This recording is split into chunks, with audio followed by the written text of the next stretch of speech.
나 하나만 참으면 된다고 생각하시나요? 주변에서 일어나는 모든 문제에 개입하여 해결하려 노력하고 계시나요?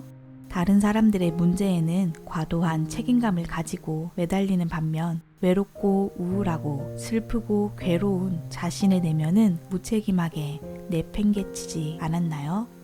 나의 필요와 욕구를 알지 못하고 나의 감정과 기분을 표현하지 못하고 나를 돌보지 못하는 당신은 코디펜던트입니다.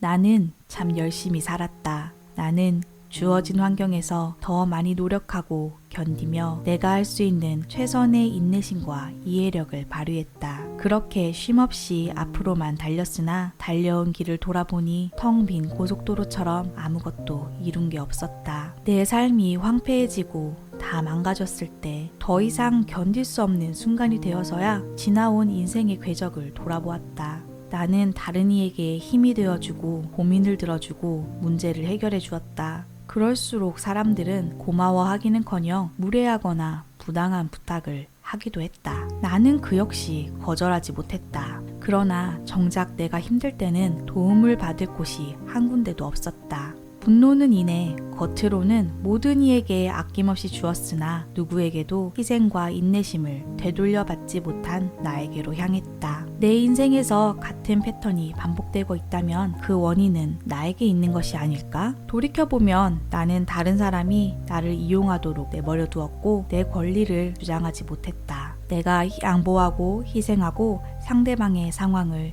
이해해 줄수록 내 몫을 앗아가는 사람들은 더 기고만장해 날뛰었다. 이런 내 생각과 행동이 내 삶을 파괴하는 주범이었다는 것을 깨달은 것은 그로부터 수년이 지난 후였다. 왜 나는 내가 필요하다는 사람을 떠나지 못하고 그들의 문제를 해결해주기 위해 고군분투하는가? 왜 정작 내 문제는 외면하거나 혼자서 충분히 할 수 있다고 믿는가? 코디펜던트라는 개념을 알게 되면서 내 문제의 근본 원인을 깨달았다. 나의 엄마는 이기적이고 착취적인 존재였고 자녀를 통해 위안을 얻었다. 나는 오랫동안 엄마를 돌보고 희생하는 자리에 놓여 있었고 스스로 내가 더 나은 대접을 받을 자격이 안 된다고 여겼다. 이렇게 각인된 습관은 다른 인간관계에서도 끊임없이 반복되었다.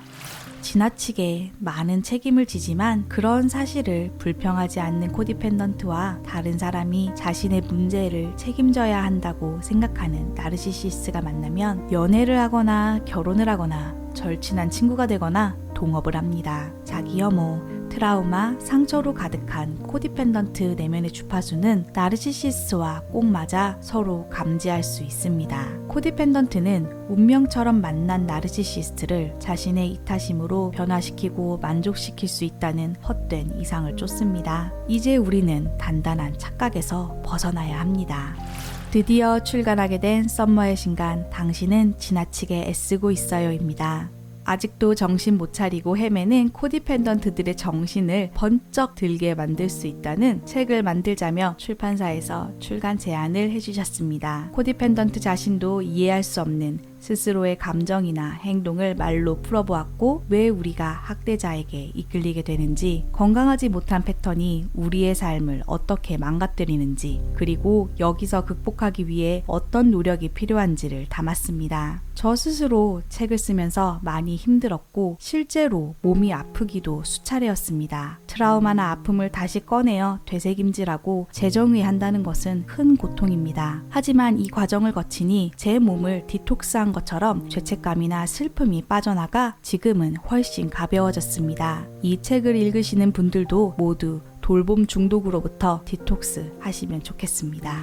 우리는 고결한 성품을 유지하며 온갖 종류의 희생을 감내하는 순교자의 모습을 할 필요가 없다. 우리처럼 자진해서 고통을 받으려는 사람에게 수여되는 의의 면류관이나 금메달 따위는 애초에 없다. 지금까지 문제의 원인을 학대자에게 찾으려 했다면 생각을 바꿔라. 우리는 주변 상황이나 사람들의 문제를 해결해주면 될 것이라 기대한다. 하지만 문제는 주변을 통제하려는 우리 자신에게 있다. 이제 우리에게 문제가 있다는 사실을 인정하자. 고통스러운 일이지만 학대자를 인내하는 것보다야 훨씬 견딜 만한 고통이다. 코디펜던트는 양 발목에 무거운 모래주머니를 차고 뛰는 달리기 선수와 같다. 과도한 책임감, 잘못된 죄책감, 자기 혐오, 열등감, 트라우마 등의 무거운 짐을 이고 달린다. 이 무거운 모래주머니를 던져버리자. 나는 아주 오랜 시간 동안 아침에 눈을 뜨는 것이 싫었다. 꾸역꾸역 하루를 살아내야 한다는 것이 괴로웠고 죽을 용기도 없는 내 자신이 싫었다. 하지만 지금은 내 꿈을 펼치고 소중한 사람들과 시간을 보내고 나를 가꾸느라 너무 바쁘다. 손살같이 지나가는 하루하루가 귀하고 소중하다.